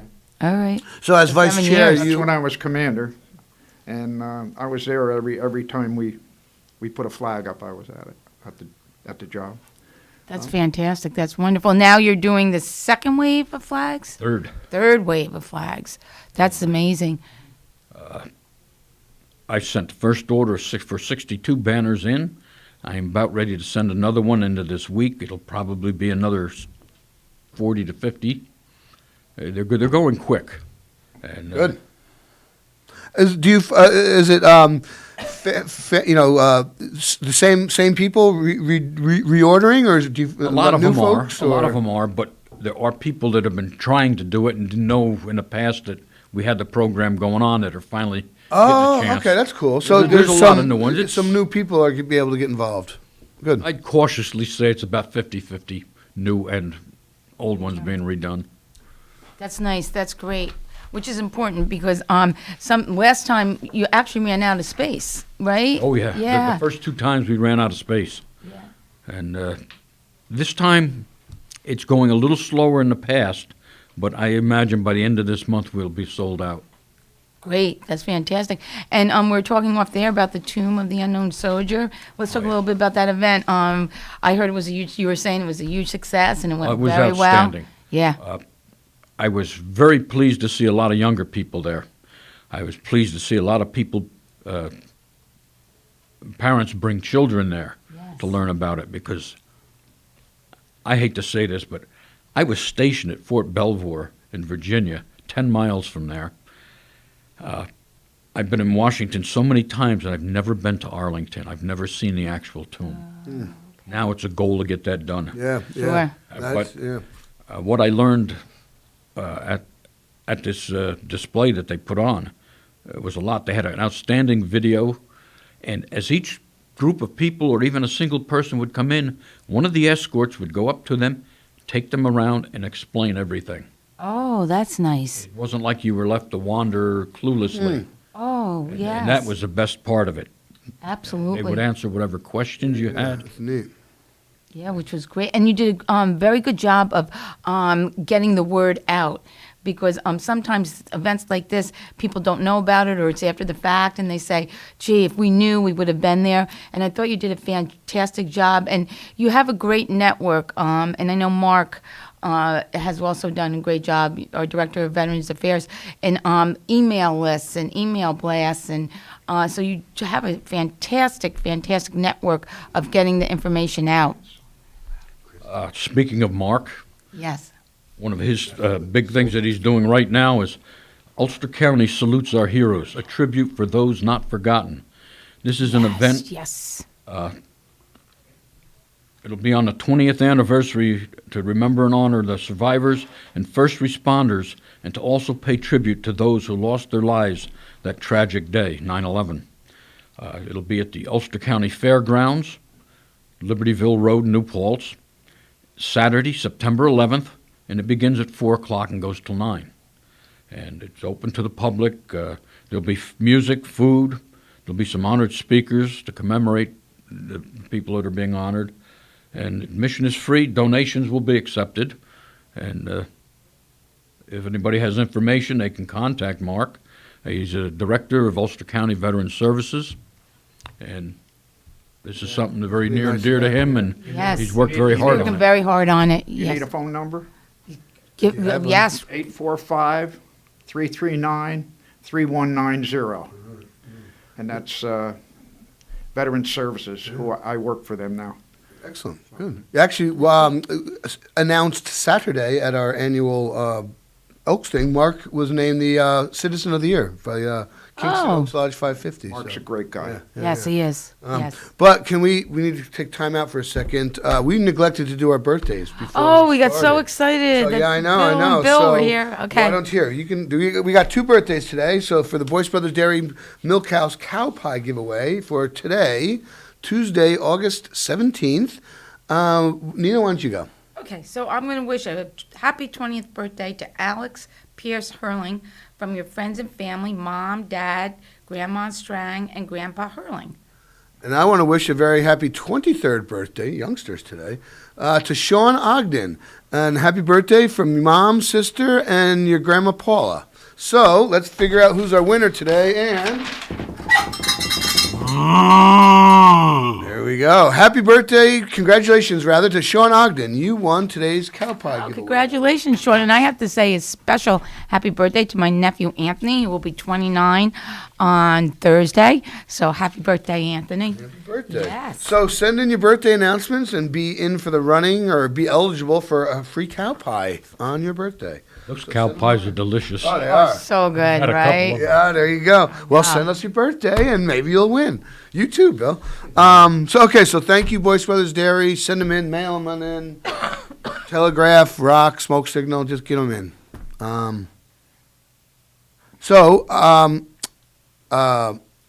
Mark names Was distinguished citizen. was distinguished as the Citizen of the Year. So That's which great. is nice. And you just said you are now working there, or I just drive. Oh, okay, just drive. I just drive. Just drive, That's okay. a huge So service what is that? you Is that offer. a service that you guys offer? What is that? We pick up veterans, take them to Albany. We take them up to Albany. That's daily, and then we have different things like dialysis, Castle Point, and so on. So it's mostly for medical? Yeah, medical. Usually Transport. medical-related So, things, yeah. So veterans that need some transportation Need assistance transportation can to and call, and you guys have a network of volunteers, or group of volunteers. We are whatever. paid by the county. Okay. We're hired by the county. Okay. But you have to be a veteran to qualify. And it's been a big change in my life, to tell you the truth, because you get very emotional. Yeah. And, I mean, I play taps, and I've done quite a few of the funerals, and it just got all you can do to keep it together. Yeah, I failed to mention that. Personally know them now, and you've been part of their lives. Bill is our bugler in our honor guard, and as well as a very active participant. But the solace and comfort that you guys offer to the families, honoring the passing of their Yeah, not loved only one. not It's- only it's- driving, but I'm there for them. Yeah, yeah, And I've had that's, several mass for me, and I had all I can do to get through it. I Yeah, it's tough. So you do that every week? Do you do that? day, or how- Well, if I'm not working, I'm there, but if I'm working, it's a 6 and 1 and a half dozen the other. Where do Sure, you you're go, doing you a know? serv, well, and you're You're offering a rock in a hard service, place, you know, no it's, matter what you're doing at that point. That's for sure. Yeah, and I have to say the Veterans Administration has really grown under Mark's direction, and you're really offering so many more services and to the veterans, and which is fantastic. And Frank Ruggiero, we can't forget Frank. Frank is I can't even say it for Frank. Who's Frank? Frank. Who's Frank? Yeah. Frank Ruggiero, he's the head not administrator. He's the head. He does all the paperwork, filling out this and that for the vets. They come in. So he's they like a talk deputy to him. director Oh, under so he Mark. works for the Veterans Affairs. Oh, okay, okay. Young sung hero there. Yeah, and Frank is fantastic, so committed. It is. It's kind of like a thankless job sometimes. Yeah, I mean, that's the And I backbone, can't- like this, secretary Timmy. job is the hardest. I can't. Oh, and Timmy too. Yes. Oh, Timmy too. Timmy too. They're great guys. Timmy's one And that. we have Kaylee. We have Kaylee counselors. Cabrera. I don't know. It just seems as though great people that I work for. That's wonderful. I'm getting up there. I'm going to have to get out soon, and I'm going to miss it. But Well, you got They're time. very- Don't worry. Don't be rushing it. You Yeah. got plenty of years left in you. Don't worry. The 9/11 remembrance at the fairgrounds, is that like the official one for the county? Are there anything else going on in Kingston? Are you guys involved with That's anything all else? that we're aware of. Okay. But And then, of course, they'll do their, the normal celebrations that are done, like at the Fireman's, at the corner there, Fireman's Washington Park there, and then they'll do one out in the town of Ulster. But this is the first time the county has actually done an event for 9/11. So, and it really is under the direction of Mark, and he's really worked hard on it. And I know Well, it'll it's a be huge. milestone. I mean, this is, 20 years. It's this hard to almost believe. marks like a generation of time almost, Yes. that since this has lapsed and, so. it says all proceeds will benefit the Hope for Heroes project to combat first responder and veteran post-traumatic stress. So it's a very worthwhile event. Absolutely. Absolutely. It'll really help those that need the help. And you have something else there, don't you, Bill? Yes, and this also, Ulster County Executive Pat Ryan, Mark Cozzapoli, and Ward Todd from the Chamber of Commerce have worked very hard to start a project to raise funds so that our honor guard can get new uniforms.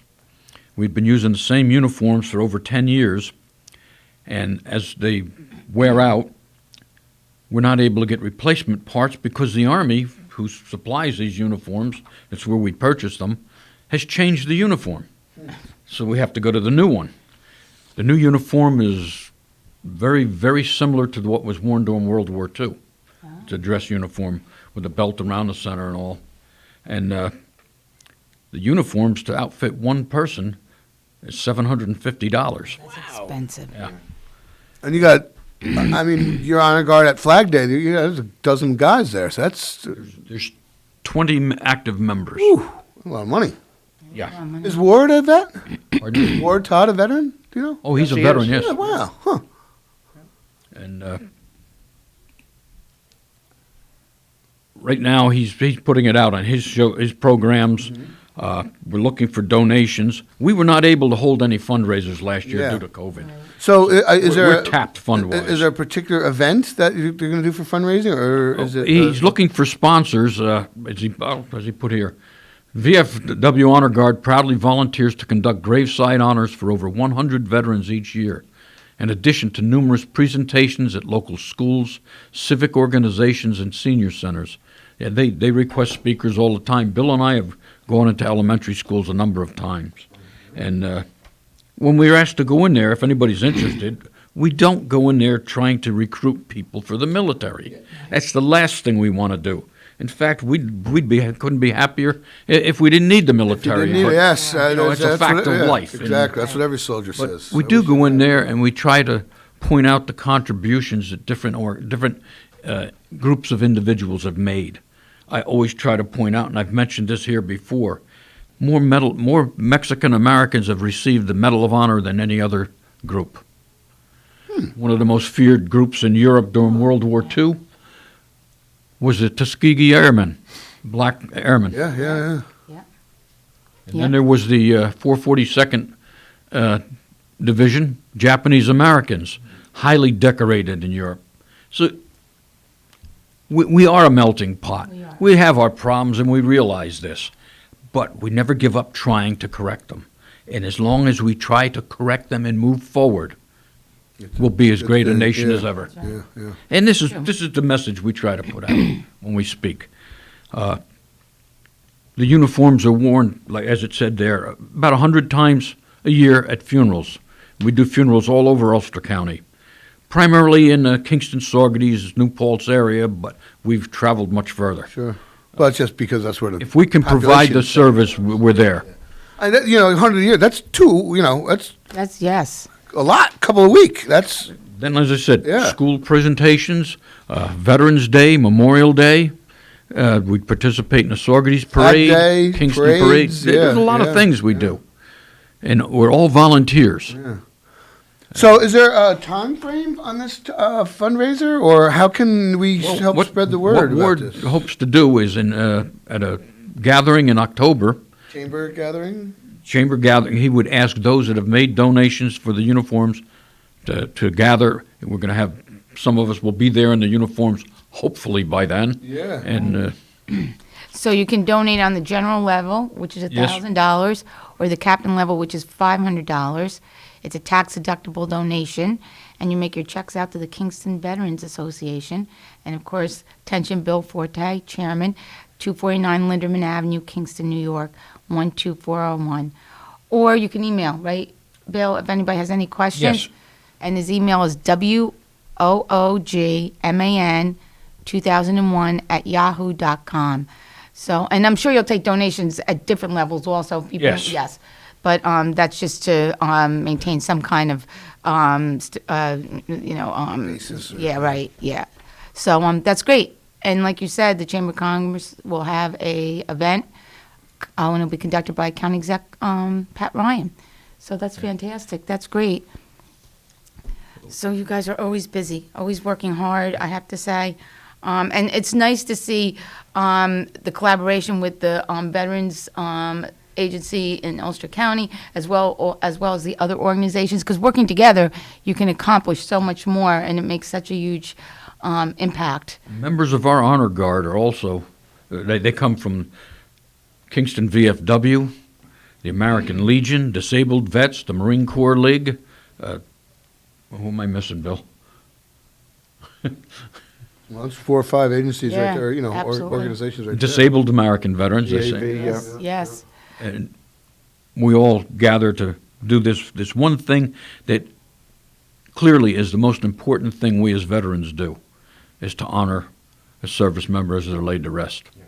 Nothing trumps that. And I know that you've participated on numerous occasions in the naturalization ceremonies. Oh, yes. And, yes, and we're looking forward. We have another one coming up on Friday, but unfortunately, again, we have to hold it in the legislative chambers because we're limited to the number of people because of COVID. But once we can open up the ceremonies again, we look forward to. And again, that's, 5, 6, 7 times a year. You're there for the naturalization ceremonies, and it makes it special for the new citizens when you come in. And It makes it like official. Yes, like it really does. State event, I whatever. think of rifles and guns and things like that, but things like this. Ceremonial, but it makes it adds, to me, it adds It does. prestige to the event, or power, It's really neat. That's cool. Absolutely. You mentioned Mark being honored. I received a call from Mark Friday, and I'm not trying to pat myself on the back here, but there's a little interesting backstory. He told me that I had been nominated for the New York State Senate's Veterans Hall of Fame. Oh, beautiful. I had been nominated several years back, and I came in second. But I lost out to my father. That's a great story. That's great. If you got to lose, what Yeah, bad person Better way would to you- lose to than your dad, that's for sure. Now, what does this honor entail, or what is this? Each state senator, for their is it just senators, I believe, they get to nominate somebody from their district, and I've only been nominated. It doesn't mean I'm in or anything. I'm sure there's other deserving people too, but I don't know. It's a feather in your cap. Sure. It's everybody likes to be recognized and know that what you're doing is Yeah. appreciated. I mean, you're not gonna get rich doing what you're doing, but the recognition and the. One of the reasons I brought Bill here, one is because we're going to West Point when we leave here, but no, everything I do, I'm relying on other people around me or it doesn't get done. I can't do this stuff alone. Like I said, if it weren't for Bill, I don't know that the banner program would be in its third round. Not to belittle the contributions of the others, but people have jobs and have other commitments and things too. It's not easy. So you've got to rely on each other, and I said, there's a handful of us, and most of what happens amongst the veterans in our area here is due to the efforts of these handful of people. Well, you know what? That's how things get done, though. Working hard, hand in hand, and you know who you can go to. Those go-to people that will get it done, will accomplish what you need to have done, and I'm sure over the years, unfortunately, and we see this with a lot of service organizations, the participation has dwindled, and that makes it difficult too. I joined the VFW in 1988. There were over 1,500 members. There's around 400 now. And a lot of that's due to World War II and Korean War veterans have passed on. Right. Both of them would be in their 90s now. Yeah. And, my father's a World War II veteran. He's 92. And he was 16 during World War II when he served. So to give you an idea how old most of them are. Right. So, and we're not getting the Gulf War veterans in as replacements. It takes time. They've got, Families. I've said in the past, families, jobs, other things. As they get more discretionary time, they'll start turning out and helping. Yeah. We're in bad need now of honor guard members because we do have a group that turns out, but every time there's one, we've had 2 and 3 funerals in a day. And it'd be nice if, you can make one and he'll make, Yeah. Yeah, it's difficult. No. Well, I mean, hopefully through your radio station here, you get the word out, and some listener may participate. Yeah, say, you know what, dang it, I'm going to call. So you never know. So I've got 2 people right now that are looking to join, and they're just waiting for uniforms. Good. Oh, that's great. So once we get participate. this- Yes. So exactly. please donate. Call Ward Todd, Chamber of Commerce. Yep, or reach out to Bill, and and any donation Or Bill. that you're Or Bill. willing to give will be accepted. That's for sure. So If you want information about donations for the uniforms, about the honor guard possibly joining, if you want to know what's involved in that, you can contact me, and the email again is woogman2001@yahoo.com. My cell phone is 845-399-0414. You can call me on the cell phone, text me. I try to get back. I don't always hear it. I bet you still got a landline too, don't you? Oh, yeah. You're in the phone book, I'm sure. I hope I'm not in the phone book. Yeah. Well, it doesn't matter nowadays. You get calls regardless. It doesn't matter. It doesn't matter anymore. I still meaning to take care of that warranty on the truck. Oh, the car. I know. My warranty's expired. I'm freaking out. I don't know what to do. And the credit cards. Yeah, exactly. That's the truth. But they're getting more sophisticated, too. And I'm sure that's something that, seniors can be more vulnerable to that with the sophisticated phone numbers and...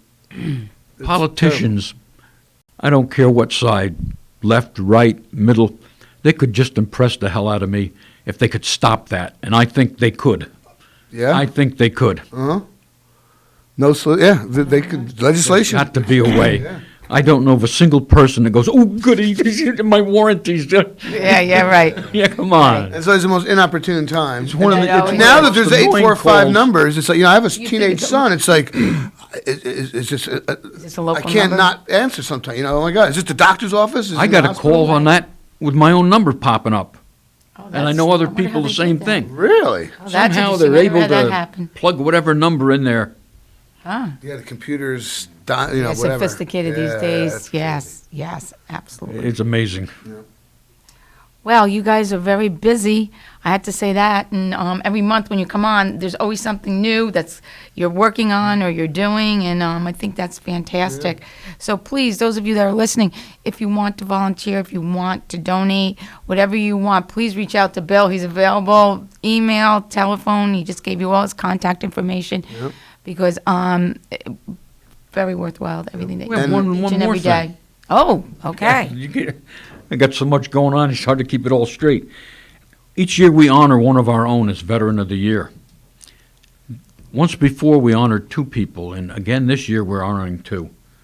Bert Vandermark and Andy Keene. Andy Keene passed away about 2 years ago, but Bert and Andy are connected at the hip. When they came to us, the expertise and all that they brought with them was just outstanding. They were a breath of fresh air. Bert continues to contribute. We have a dinner. It will be on Friday, September 10th, starting at 6 p.m. at Little Italy. There are tickets available at the American Legion in Kingston and at the VFW. Tickets are $30 a piece. That's honoring them? That's The honoring events them. of the year? It's open to the public. If you can make it, if you know either Andy or Bert, come on out, help support them in this. And that's Friday, the night celebrate. before? Yes. Yeah. Yep. And I'm looking forward to it. Yeah. Bert's very deserving. And Andy was the kind of guy, after you met him 2 or 3 times, you always counted him as a friend. He was something. Well, it sounds like a fitting honor, so it's good that you can So remember it in that way. VFW and American Legion. You can pick them Yes. up at either place. Dinner on the 10th. And then certainly don't forget the ceremonies and the remembrances at New Paltz, at our county. On September 11th, members, yes. 4 o'clock. So, guys, thank you very much. Thank you you. guys are doing, wonderful work for our community, thankless, and, you're doing it for the love of your country. So, thank you guys very much. Thank you. And we'll see you in a month. So you'll be able to report in about our September 11th. Yes. Celebrations. All right. Cool. Dan, take it away. Thank you, Nina Postupack, Cameron Rylance, and a very, very special thanks to Bill Forte and Bill Bitner. Thank you so much for coming in today. And you are with us here at KCR, Kingston Community Radio, AM 920 and 92.5 FM with Nina Postupack and Cameron Rylance for a terrific Tuesday. It's Tuesday, August 10th, and you we have been underwritten by the Lions Club, Kingston Lions Club, serving the Kingston, Ulster County area since 1949, and since 1941, sorry. Kingston Lions Club, serving the Kingston, Ulster County area since 1941. Call them at 901-9067, 845-901-9067 for more information. And let's go to a break. Thanks for starting your day with Kingston Community Radio on 920 WGHQ AM Kingston and 92.5 W223CR FM Kingston, New York. Magic 92.5. We are Lions. We bring hope where it's needed. We are a global force for good. Support causes that matter. Change lives. Change communities. Change the world. We can do more together than we can alone. Join in. Experience the joy of serving. Be part of the movement. Give back. Let's unite the world for good. We are Lions. You can be too. Visit weserve.org. Central Hudson's mobile app has a new look. It's the place to view and pay bills with ease. Check your electric and gas usage to better manage your energy consumption to save money. And report an outage, anytime, anywhere. Use the app to easily submit your meter reading to avoid estimated bills. Download it today from the App Store or Google Play. It's free and easy to use.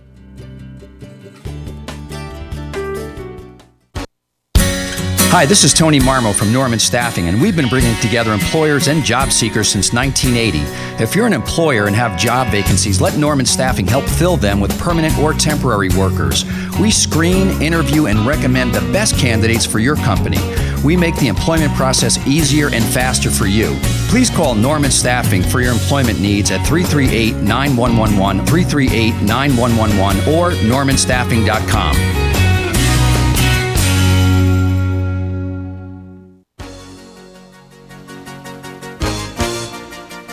Hi, this is Jim Quigley, Supervisor of the Town of Ulster, and I support Kingston Community Radio, and so should you.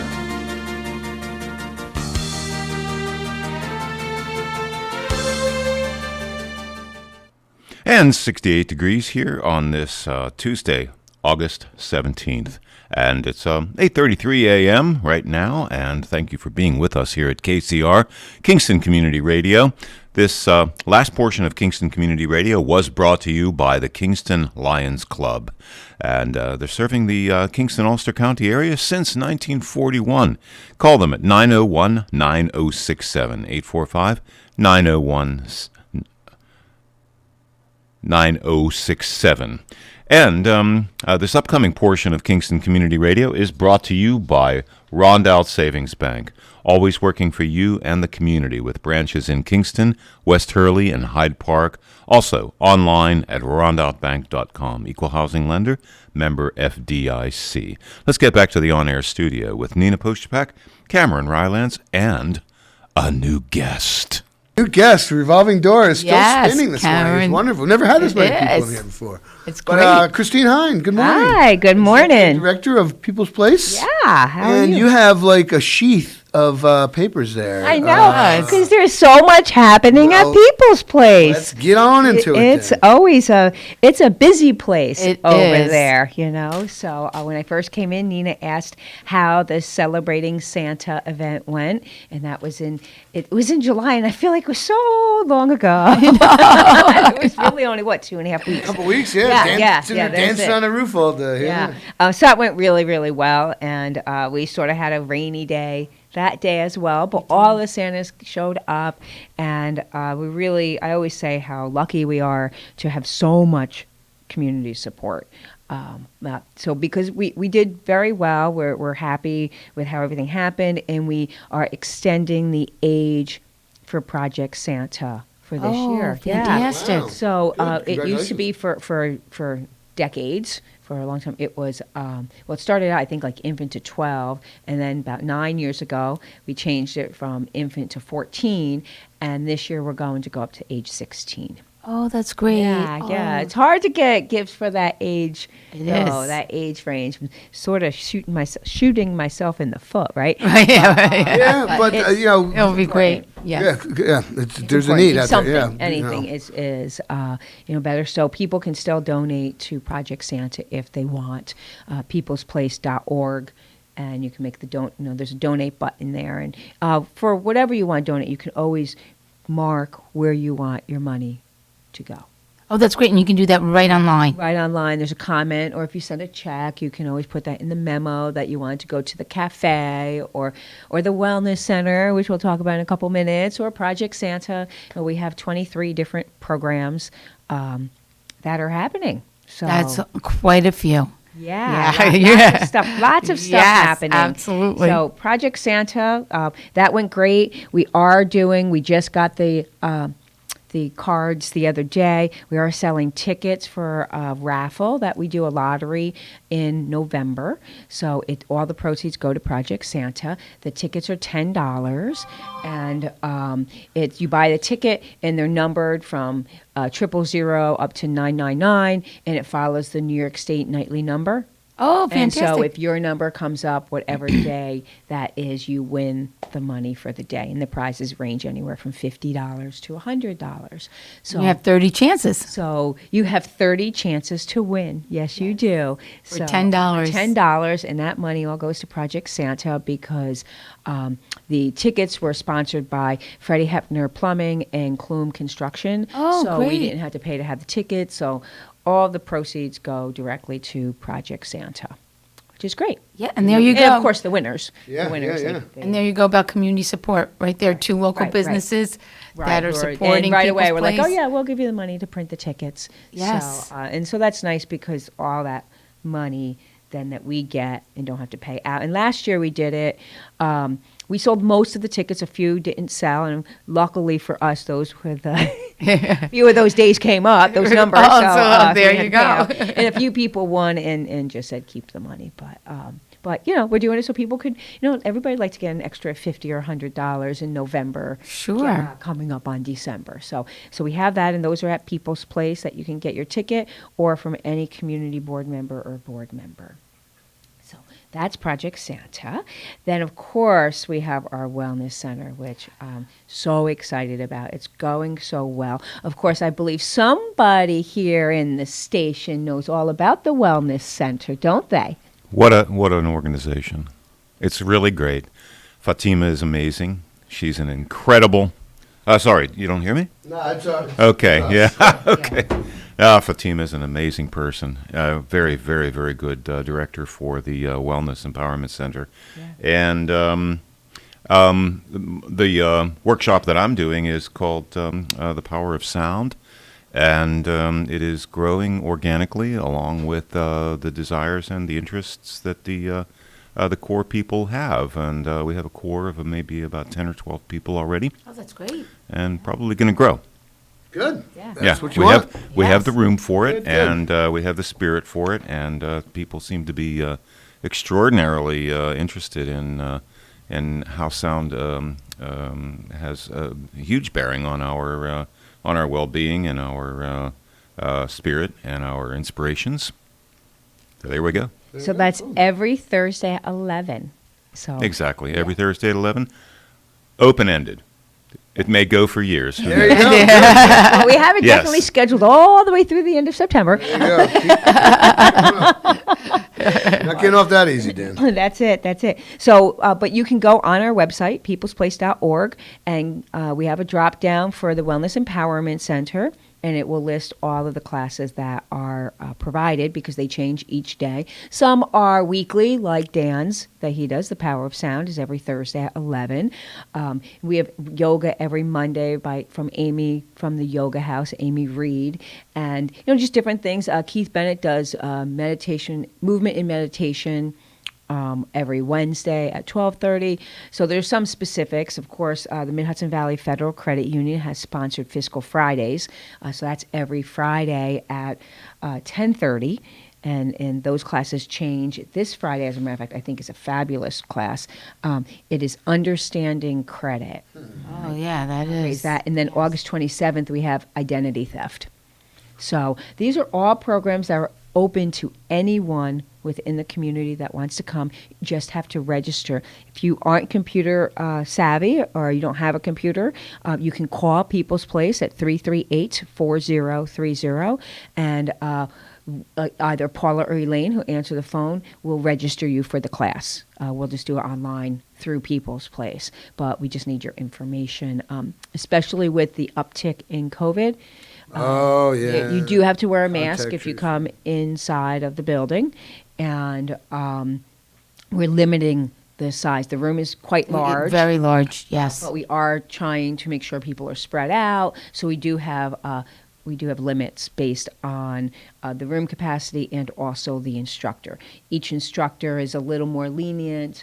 Some want to keep it to just 10. Like Dan said, he's okay with 12 or 13 or 14. Some instructors are a little bit more, but we're sort of capping it between 10 and 15. And with 10 or 15 in that room, you can social distance with Oh, no yes. problem whatsoever and feel very comfortable. Yes, And, it's- and still be able to enjoy the class. The room is huge, and I wanted to bring up coming up this Wednesday, that's the 18th, right? That's tomorrow. Tomorrow. The month is gone by so fast. So the 18th, we are doing, I think this is extremely interesting, and if anyone, again, is listening and you don't have a way to sign up online, please just give us a call today, 338-4030. We are hosting what they call a Death Cafe. And that will actually be in the community cafe beginning at 1:30. It runs about an hour and a half. And we have facilitators there from the Circle of Friends for the Dying of the Hudson Valley. And they go around and do these different programs throughout the community. And it's really to discuss all aspects of death and dying in a confidential and friendly manner, with the goal of helping people make the most of their lives and kind of work through whether you recently have experienced the death of a loved one or a close friend, or you're getting older and you are just nervous about what may be coming down the road. It's really just an open forum with the facilitators, Barbara Sarah, and I believe Carolyn Van Ness. and they are end-of-life doulas and hospice volunteers, which have both led advanced directive workshops in death cafes throughout the community. So tomorrow we will do it in the community cafe from 1:30 until about 3 or however it naturally goes. We're going to provide, coffee and tea and little munchies, if you will. And, it's open to anyone, but we do want to try to get a head count to know who's coming. Free of charge, I'm assuming, right, Christina? Free of charge, I'm assuming. It is free. Everything People's Place does is free of charge. So there's no charge for that. And then we will be doing a follow-up program on September 16th by the same organization, which is called Peace of Mind for Life, and it's an in-person workshop about advanced health care directives. And they will help you right there and then fill out the New York State, it's through New York State Advanced Directives, which consists of healthcare proxies and live-in wills. And we'll have all the official forms so that if you feel, if you don't have that, or even if you do, but you need to have it updated, you can come to People's Place and do that in September. And I'm sure that they will touch upon that tomorrow. But I feel from what they've been explaining to me that tomorrow is very free form and flowing and sort of however the group takes it. So It's the first time I've ever heard of something like that. And what a great opportunity for people. And hospice is such a wonderful organization. Yes. And they're there for you, It's a difficult time in people's lives. So, And this is Circle of Friends for the Dying of the Hudson Valley, who are leading this. And they've done different workshops, I guess, throughout the community. It was interesting. I found out about them when I went to River Radiology to have my bone density test. And there was a flyer, and I'm like, oh, this looks so interesting. This was a few months ago. I'm like, we need to have them if the Wellness Empowerment Center opens, because I really want to cover, this is all part of being well. Everyone will, it's have these. The one definite in everyone's life. Yeah. And how we process it and work through it, either leading up to or kind of come out the other side through the loss of a loved one. So I think, like I said, it's open to anyone in the community. And it was interesting. We had a conversation with someone who came yesterday to do yoga. And they were like, is it okay if I'm here? I'm like, of course it's okay that you're here. And they were just like, well, because it's at People's Place. And yes, we do focus on folks who are low to moderate income. We did receive a grant from the city of Kingston through the Community Development Block Grant, which helps low to moderate income folks in our neighborhood. But I really feel, and our board feels, so passionate about the fact that it's a place for everyone in the community to come. And just like the community cafe, folks will say of means need to come and participate in these programs, because they are the people that have the power to erase the stigma that might be associated with People's Place and other organizations like ours of, quote unquote, only the poor people go. It's for anyone. We never know when something's going to happen in our lives. And if we learned anything from COVID, I think that was a blaring example. Absolutely. Well, we're all sitting in the same boat. I mean, first Correct. of all, we're all in this Correct. together. So. And so I really put it out to the community. It's for everyone in the community. It doesn't matter what your economic status is. We want everyone to come and learn. And, if you are a person who has disposable income, then maybe you will learn something from one of the instructors and decide to go to their place of business and take classes. Or maybe you will decide to donate to People's Place so we can continue to operate all of these programs. It's not, we offer it to the community for free, but it's certainly not for free. Yeah. It's a heavy, I will say probably the only thing that I look at in my job that I feel as a burden is where's the money going to come from? Where's the money going to come from? Because it's a constant every single day worry about, the bills always keep coming. Yeah, the bills never stop. The heat, the light, the roof's got a leak, the this, the that. There's There are expenses with running a not-for-profit the same as a for-profit business. Yeah, still got to turn the lights on in the morning and unlock the door. We don't have a huge liability staff, but we do have a small staff, and we could not do it without the staff. You really need people who you know every single day are going to show up.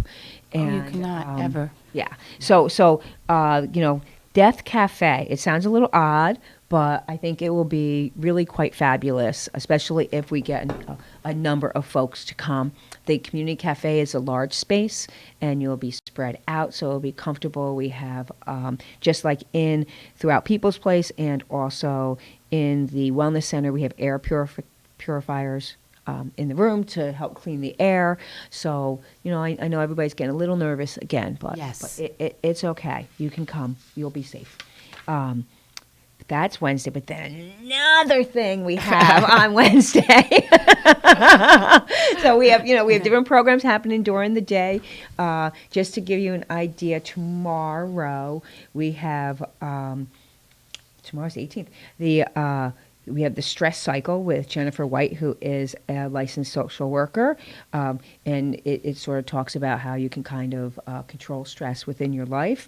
Then at 12:30, that's at 10. At 12:30, we have movement with meditation. That's with Keith Bennett, and the people say they adore that. Then, of course, we have the Death Cafe, which we just spoke about at 1:30, and then at 4:30, which will be happening every Wednesday evening in our parking lot from 4:30 to 6:30, we have the Happy Cart.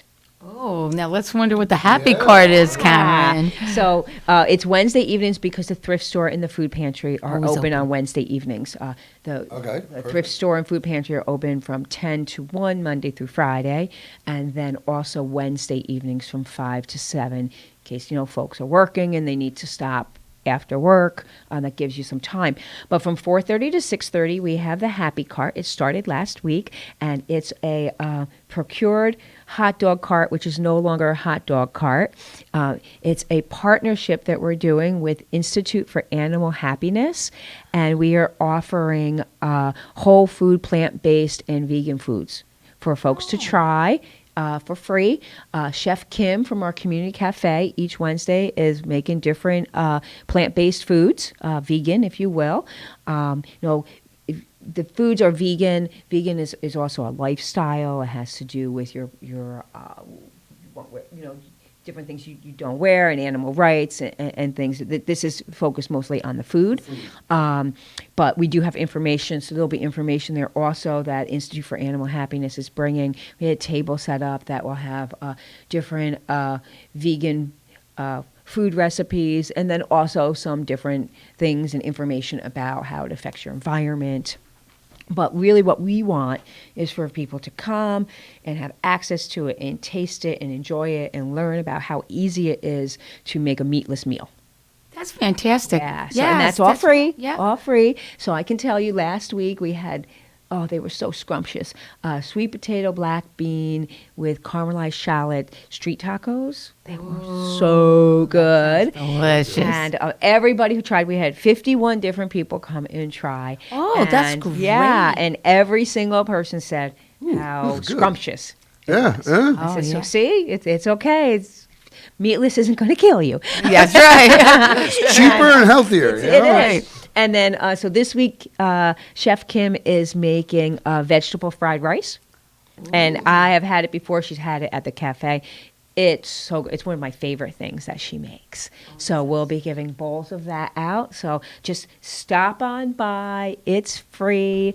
You can learn about not just different information about plant-based whole food diets and vegan diets. But last week we gave out, I don't know what you want to call them. They're like laundry detergent sheets. Oh. They don't come in the bottle. Oh, it's not liquid detergent or pods. They come as a sheet because they're more environmentally friendly. There's no leftover packaging. Correct. It's Correct. gone. You just put the sheet in. So we have some more of those left. So we're going to be handing those out also. We're going to be handing out vegan honey. We've got that. So you got a jar of that when you came to Yes. the opening.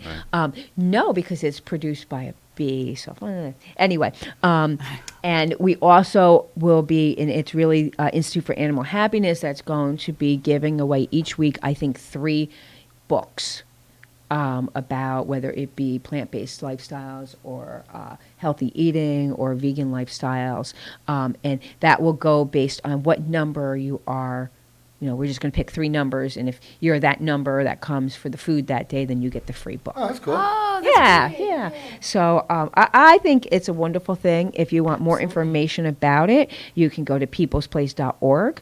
There's a little button right at the top of our website. You can click on for Happy Cart, or you can go to happyvegancart.org.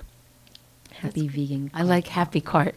And just the Oh, connotation it's so of much it. fun. Yes. It's really bright. It's the People's Place blue and hot pink. And then we have they made all these decals. Rebecca Moore, who is the executive director of Institute for Animal Happiness, is the one who made the cart. She got the cart. She got the stickers for it, really. She came up with the design. Such a sweet, compassionate woman.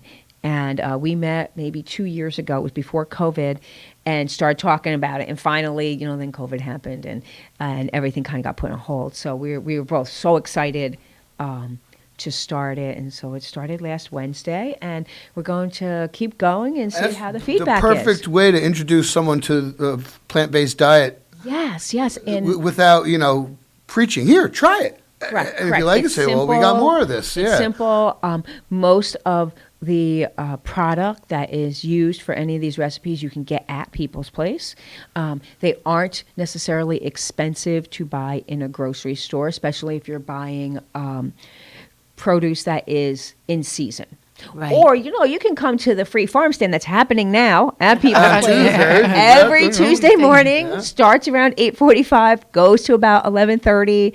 And we have phenomenal green beans, lots and lots of them, 2 pallets worth, that came from the Farm Hub. Oh, wow. So they just look beautiful. They were just delivered before I came over here.